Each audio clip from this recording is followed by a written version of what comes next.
Buenas hermanos, vamos a abrir nuestra Biblia en el Evangelio de Marcos, capítulo 11.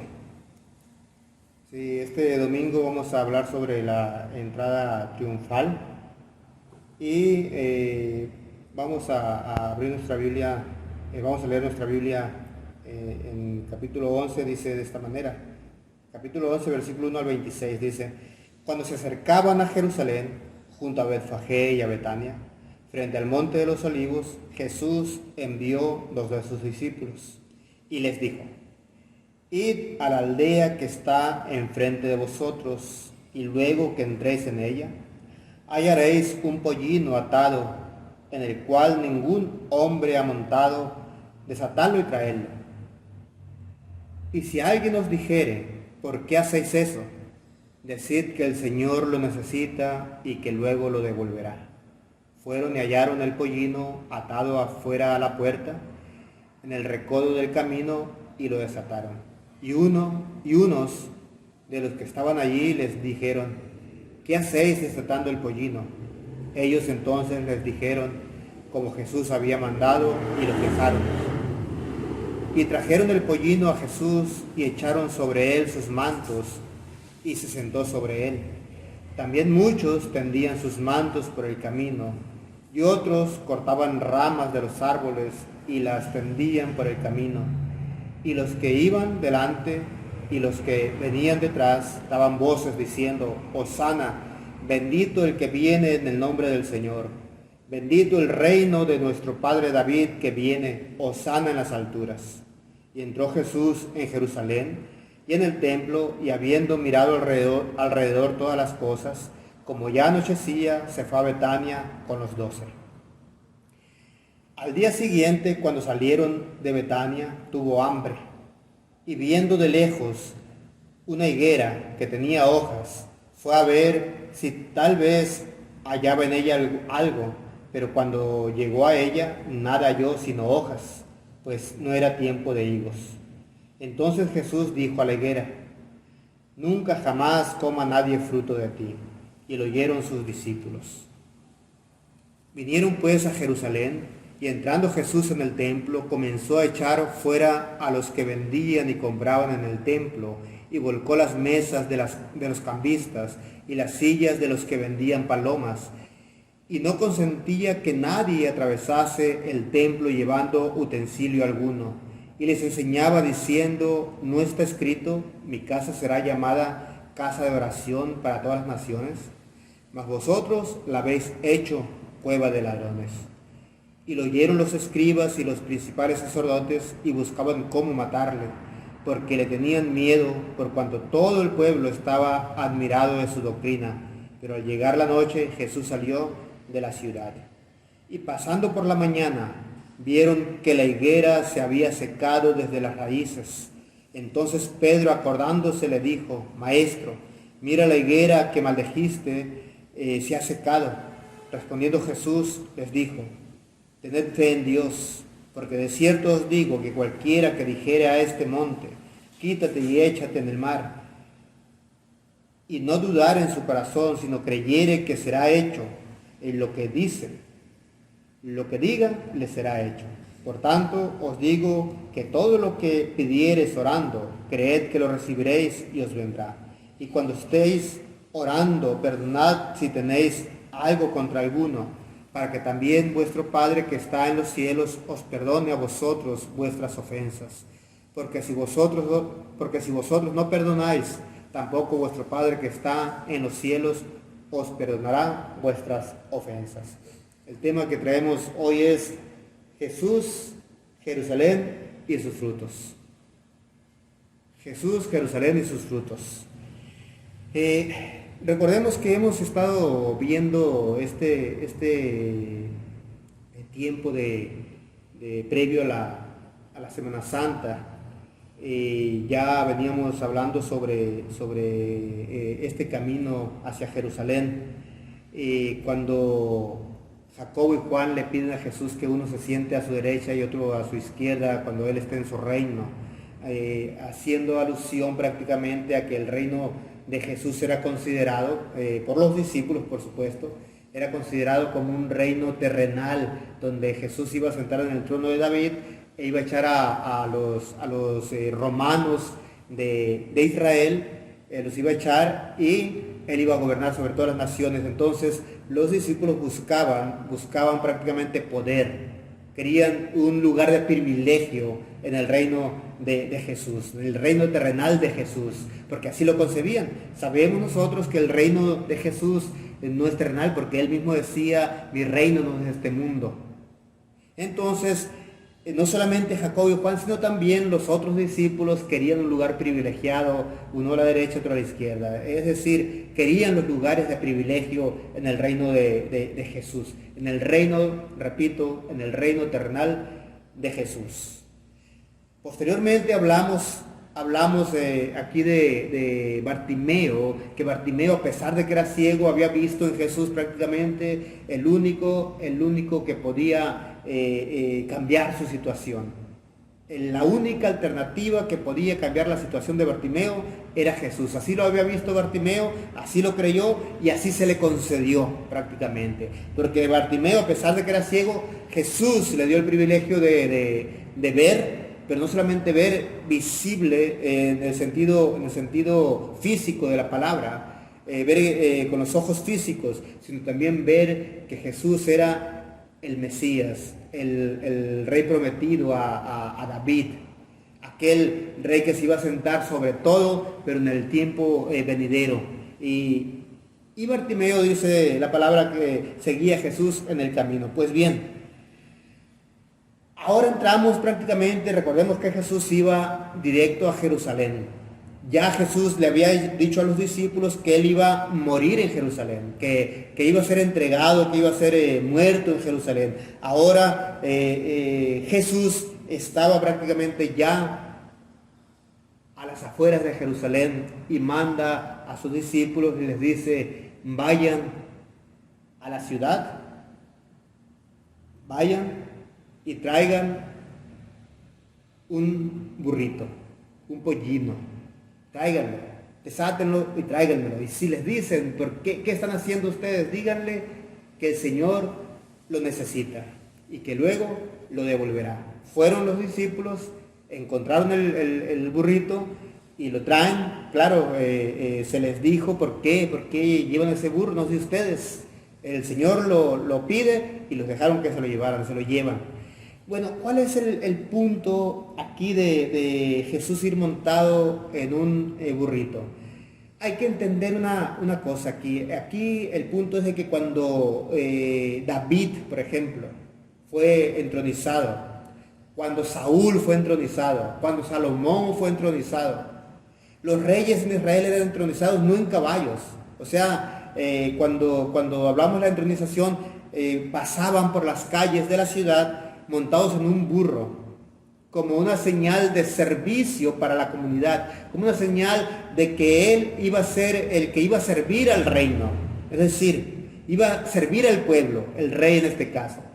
Y Jesús, como hijo de David, prácticamente él se sienta sobre un burrito para caminar a Jerusalén, el lugar de entronización.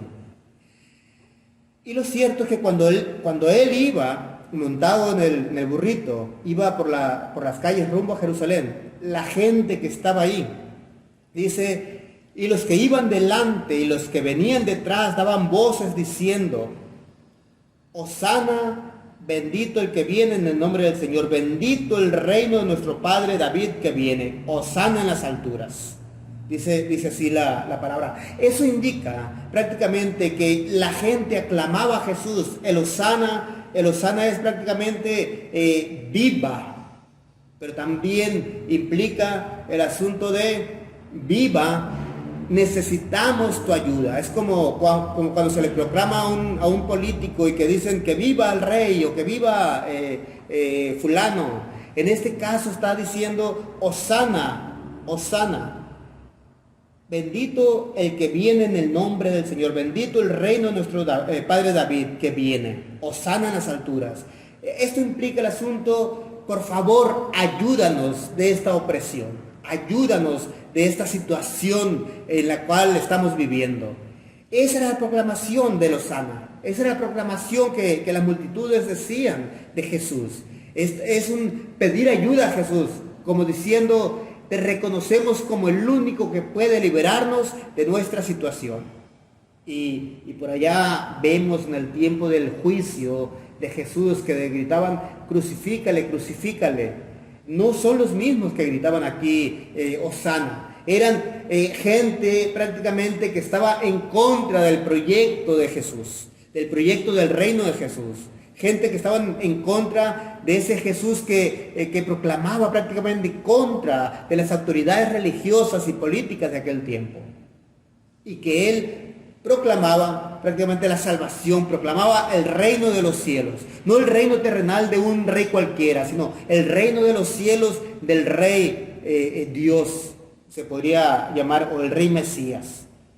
Aquí el punto es de que la multitud hablaba a Jesús diciendo, Hosana, el que viene en el nombre del Señor. Pero aquí el punto es de que Jesús entra a Jerusalén. Dice, y entró Jesús en Jerusalén y en el templo, y habiendo mirado alrededor todas las cosas, como ya anochecía, se fue a Betania con los 12.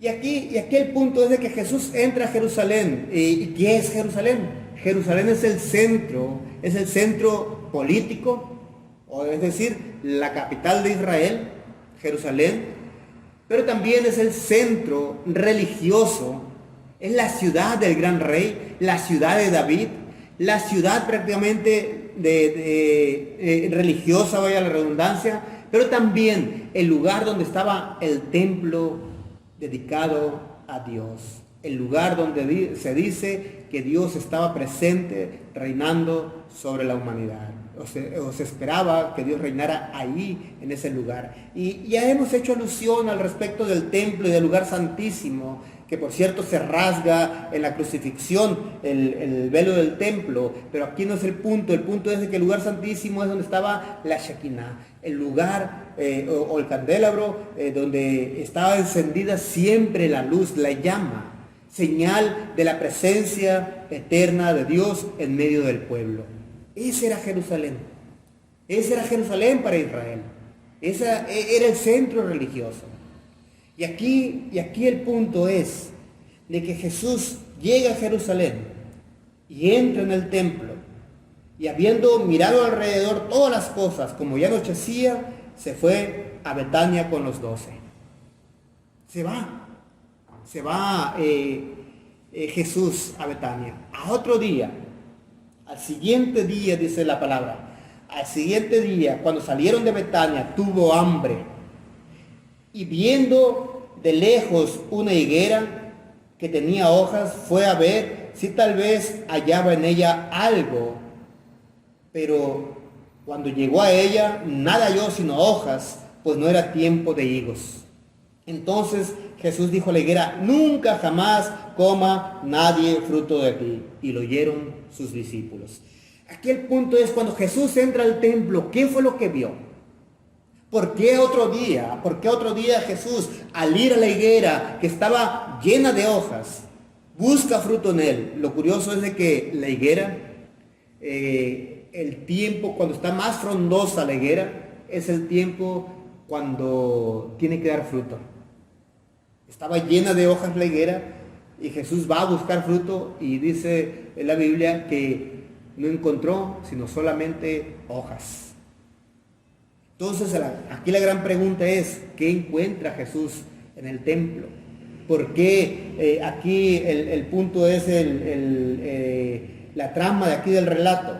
Si nos fijamos bien, entra al templo, mira, después maldice a la higuera, y si nos vamos más adelante, Jesús llega al templo y empieza a aventar todas las mesas. Aquí la pregunta es, ¿qué es lo que Jesús vio en el templo? Y después aquí hace una analogía del templo o del sistema religioso, del sistema político en Jerusalén con la higuera. Una higuera en la cual estaba cubierta de hojas como seña de que tenía que tener fruto, pero resulta que no había fruto. ¿Qué es lo que vio Jesús en el templo?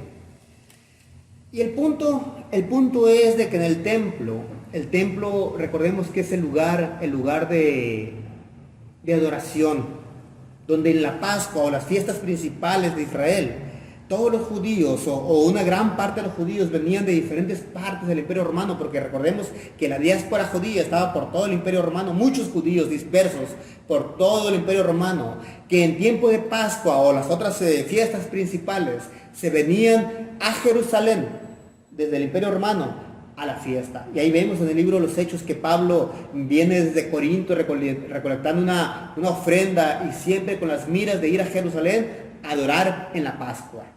Y es cuando lo toman preso y se lo llevan nuevamente a Roma. No sé si recuerden esa parte en el libro de los Hechos, pero aquí el punto que eso lo comento para entender el asunto de cómo los judíos iban a Jerusalén con la intención de adorar.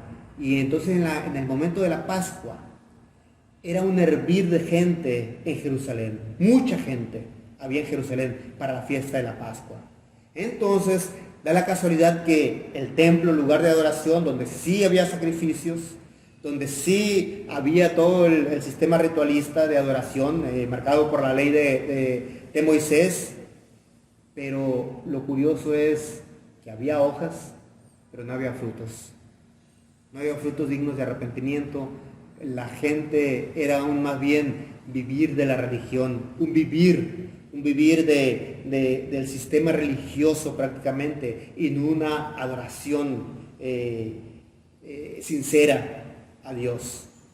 Y ahí vemos todo el sistema del sumo sacerdote, los sacerdotes, los escribas, todo este sistema religioso, y que también tiene una connotación política, porque también tenía una cierta manera de gobernar, aliado juntamente con el Imperio Romano. Recordemos que ahí en Jerusalén, a pesar de que el Imperio Romano estaba ahí presente en Jerusalén, dominando Jerusalén, el sistema religioso como el sumo sacerdote y los escribas estaban aliados con el Imperio Romano. Los que estaban en contra prácticamente del sistema religioso eran los celotes, los cananitas, eran grupos revolucionarios dentro del mismo pueblo de Israel que iban en contra del Imperio Romano, pero el sistema religioso estaba muy unido al sistema político del Imperio Romano, y había una comodidad para este sistema. Tanto así era de que había una opresión, había un negocio redondo ahí en el templo mismo de Jerusalén y en la Jerusalén misma. Había un negocio redondo ahí.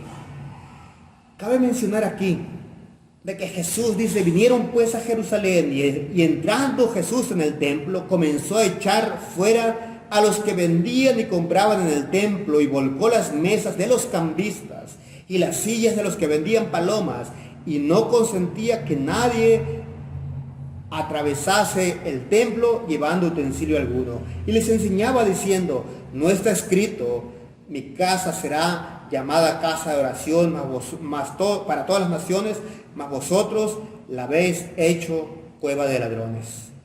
Y lo oyeron los escribas y los principales sacerdotes, y buscaban cómo matarle, porque le tenían miedo por cuanto todo el pueblo estaba admirado de su doctrina. Pero al llegar la noche, Jesús salió de la ciudad. Bueno, aquí el punto es de que hay que entender un poquito la historia que está detrás del texto bíblico. Recordemos también allá en los tiempos de David, recordemos que no había un templo en Jerusalén. Había santuarios en diferentes partes de Israel, había en Betel, había en otros, en algunas partes ahí había lugares de adoración.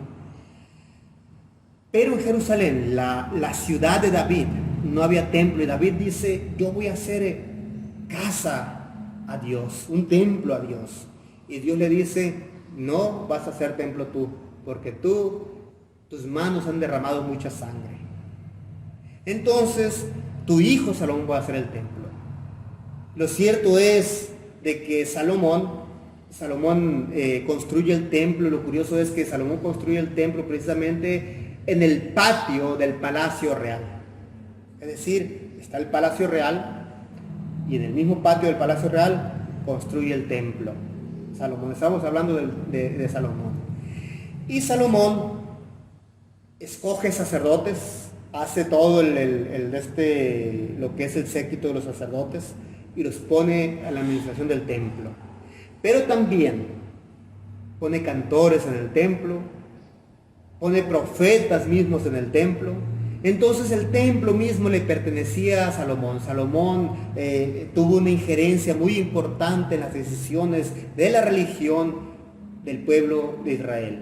Así es el punto. Entonces, llega el tiempo cuando ya el templo de Salomón es destruido por Nabucodonosor, después regresan y que hacen el santuario. Bueno, llega el tiempo que de la dispersión de muchos judíos están dispersos.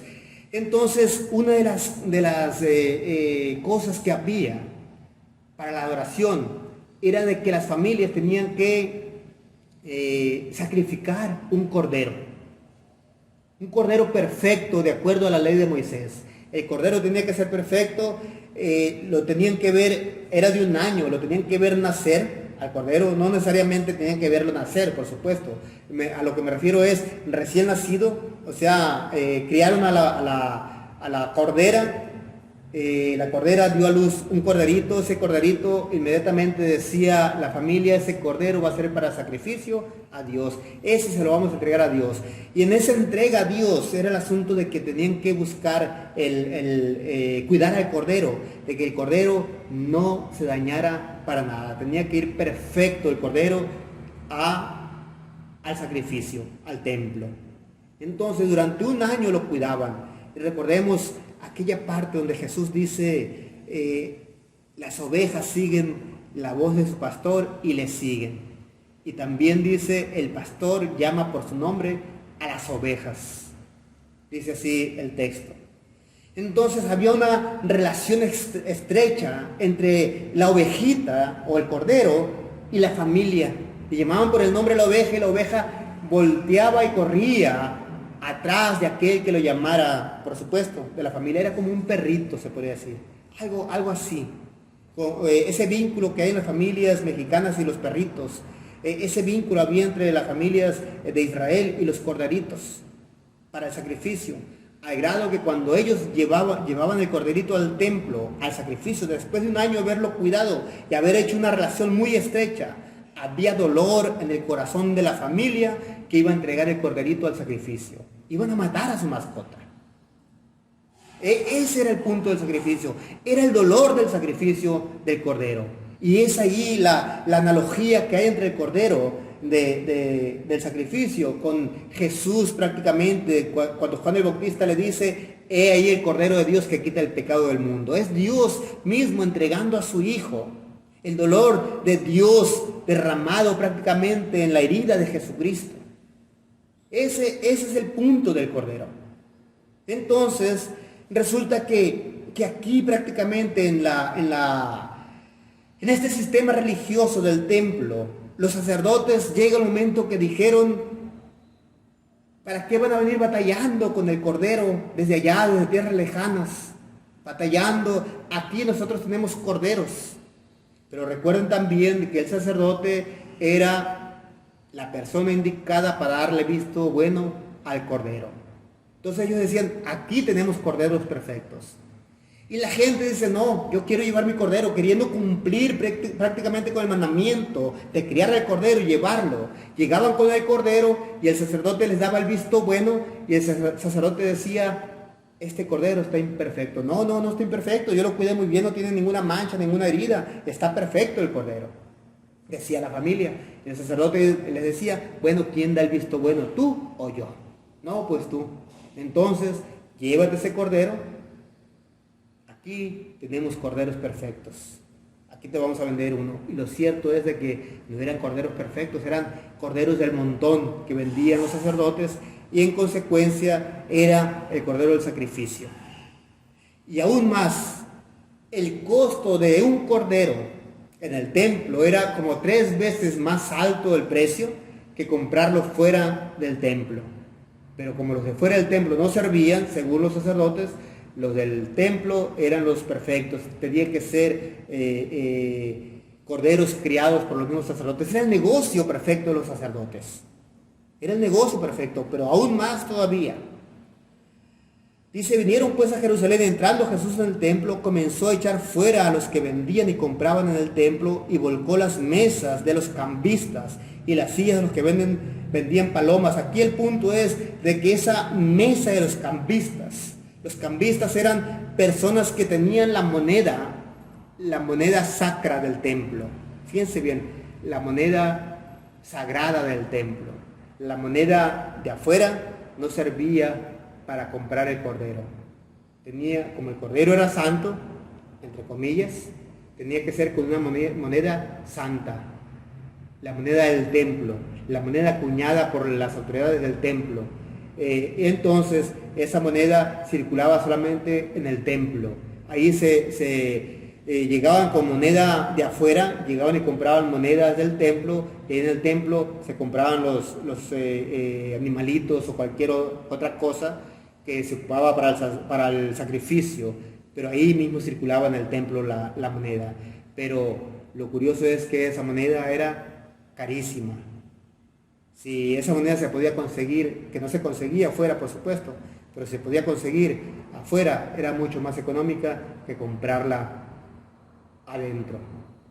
Entonces era un negocio redondo que tenían los sacerdotes, y es ahí donde Jesús llega y aventando todo lo que encuentra ahí, y llega rematando Jesús y dice, ¿no está escrito? Mi casa será llamada casa de oración para todas las naciones, mas vosotros la habéis hecho cueva de ladrones. En ese contexto Jesús les dice ladrones a ellos, que allí mismo en el lugar de adoración a Dios estaba una cueva de ladrones, extorsionando y oprimiendo al pueblo. Esa es la connotación que lleva aquí esta purificación del templo. Pero con todo esto Jesús estaba dando prácticamente en la cabeza al sistema religioso para entender que ninguna religión, ni el judaísmo mismo, puede traer la salvación. Solamente el sacrificio de Jesucristo en la cruz de Calvario es el único que puede darnos salvación. ¿Y de qué manera adorar? Por eso Jesús dice en otro momento, dice que el Padre Dios está buscando adoradores en espíritu y en verdad. Y más adelante dice esto, y pasando por la mañana vieron que la higuera se había secado desde las raíces. Entonces Pedro, acordándose, le dijo, Maestro, mira, la higuera que maldijiste se ha secado. Eso implica prácticamente con el acabose del sistema religioso que no sirve para la salvación. Ningún sistema religioso sirve para la salvación. Es decir, no porque nos demos golpes de pecho, no porque hagamos obras religiosas, no porque estemos inmersos, metidos prácticamente en cualquier sistema religioso, llámese cristianismo, llámese budismo, llámese como se llame el sistema religioso, nos va a traer salvación. Y cuando hablamos de cristianismo, me estoy refiriendo a la religión en sí, es decir, a los sistemas religiosos en sí. No quiere decir esto que Jesucristo no traiga salvación. Jesucristo es el único que nos trae salvación. Porque las religiones prácticamente oprimen. La religión prácticamente siempre han chocado entre sí. La religión siempre ha estado una en contra de la otra. Y por eso se habla de las guerras de religión. Las guerras que hay en el mundo son por causa de las religiones prácticamente. Esa es una realidad. El cristianismo contra el islamismo es una guerra interminable desde las cruzadas. Y ahí sigue, ahí continúa hasta la fecha. Y oprimen prácticamente. Pero el único que trae salvación es Jesucristo.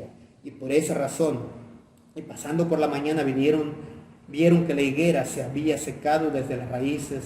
Entonces Pedro, acordándose, le dijo, Maestro, mira, la higuera que maldijiste se ha secado. Es el final prácticamente del sistema religioso, es el final de todo el sistema de sacrificios. Con Jesucristo se cumple cabalmente toda la ley, y con Jesucristo prácticamente es con el único que tenemos salvación a través de la fe en Jesucristo. Pero una vez que Jesucristo es manifiesto en nuestras vidas prácticamente, dice Jesús, respondiendo Jesús le dijo, tened fe en Dios, porque de cierto os digo que cualquiera que dijere a este monte, quítate y échate en el mar, y no dudar en su corazón, sino creyere que será hecho lo que dice, lo que diga le será hecho.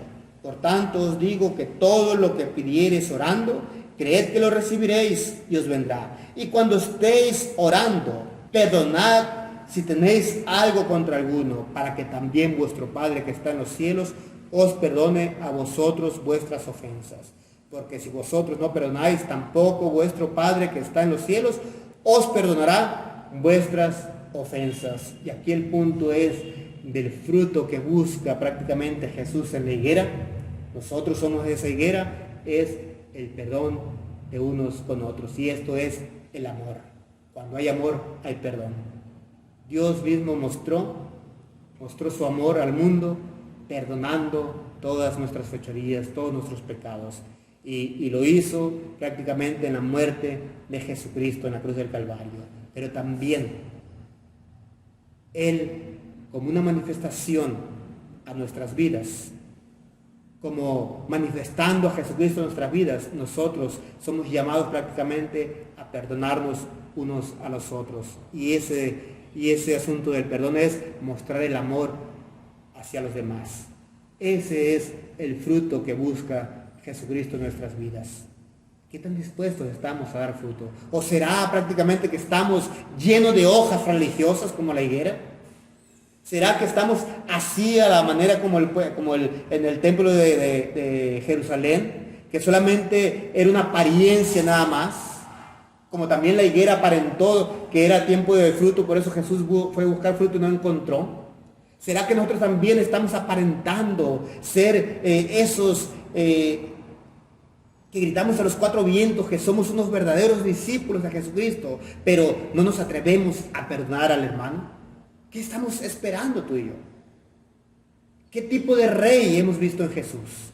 ¿Aquel rey terrenal que murió en la cruz del Calvario y que ahí quedó su reinado? ¿O aquel que resucitó de entre los muertos y que nos dio vida para que nosotros vivamos prácticamente en la resurrección de Jesucristo, mostrando el amor a los demás? ¿De qué manera estamos viviendo hoy? Entonces, si Jesucristo es rey en nuestras vidas, entonces cumplamos en nuestras vidas con el reinado de Jesucristo. Es decir, vivamos el reino de los cielos en nuestras vidas, día con día, teniendo a Jesucristo como rey. Porque Jesús entró a Jerusalén proclamándose como rey o proclamándolo como rey, en el único en el cual nosotros tenemos la ayuda, pero también en el cual nosotros podemos tener perdón para con los demás. Por lo tanto, mis hermanos, busquemos siempre vivir ese fruto, el fruto del amor, el fruto del perdón para con los demás. Hoy es tiempo prácticamente de vivir el reino de Jesucristo en nuestras vidas. Jesucristo entra a Jerusalén, la ciudad de paz, la ciudad de justicia, la ciudad del gran rey. Esa ciudad prácticamente que era el centro religioso y que puede ser análogo a nosotros mismos, donde Jesucristo reina en nuestras vidas, donde Jesucristo se ha entronizado en nuestras vidas. ¿Jesucristo reina en nuestras vidas? Si Jesucristo reina en nuestras vidas, entonces el reinado de Jesucristo es el reinado del amor. Entonces nuestra vida debe ser una vida llena de amor para con los demás y buscar siempre el perdón en manifestación de ese amor que le tenemos a los demás y en manifestación de la vida del reino de Jesucristo en nuestras vidas. Oremos. Dios y Padre de nuestro Señor Jesucristo, alabado eres tú. Glorifícate, Señor, en nuestras vidas hoy y siempre. Sé con nosotros, Señor, te lo pedimos. Sé con nosotros, oh Dios, y manifiéstate, Señor, en nosotros. Ayúdanos, Señor, a manifestar el amor que tú has derramado sobre nosotros. Glorifícate y reina en nosotros, oh Dios bendito. Y que nosotros, Señor, te tengamos como Rey, como el Rey de los cielos, el Rey que viene y termina con toda opresión. Glorifícate en nuestras vidas, porque tú eres el Rey eterno, el Rey del reino de los cielos. Nosotros queremos vivir tu reino para tu gloria y tu honra. Gracias porque te diste, Señor, por nosotros. Te diste cuando nosotros merecíamos morir, tú quisiste morir en la cruz del Calvario. Muchas gracias. En Cristo Jesús oramos. Y ahora, mis amados hermanos, que la misericordia de Dios Padre, la gracia de su Hijo Jesucristo y el amor y la paz de su Santo Espíritu reinen en sus vidas hoy y siempre. Amén.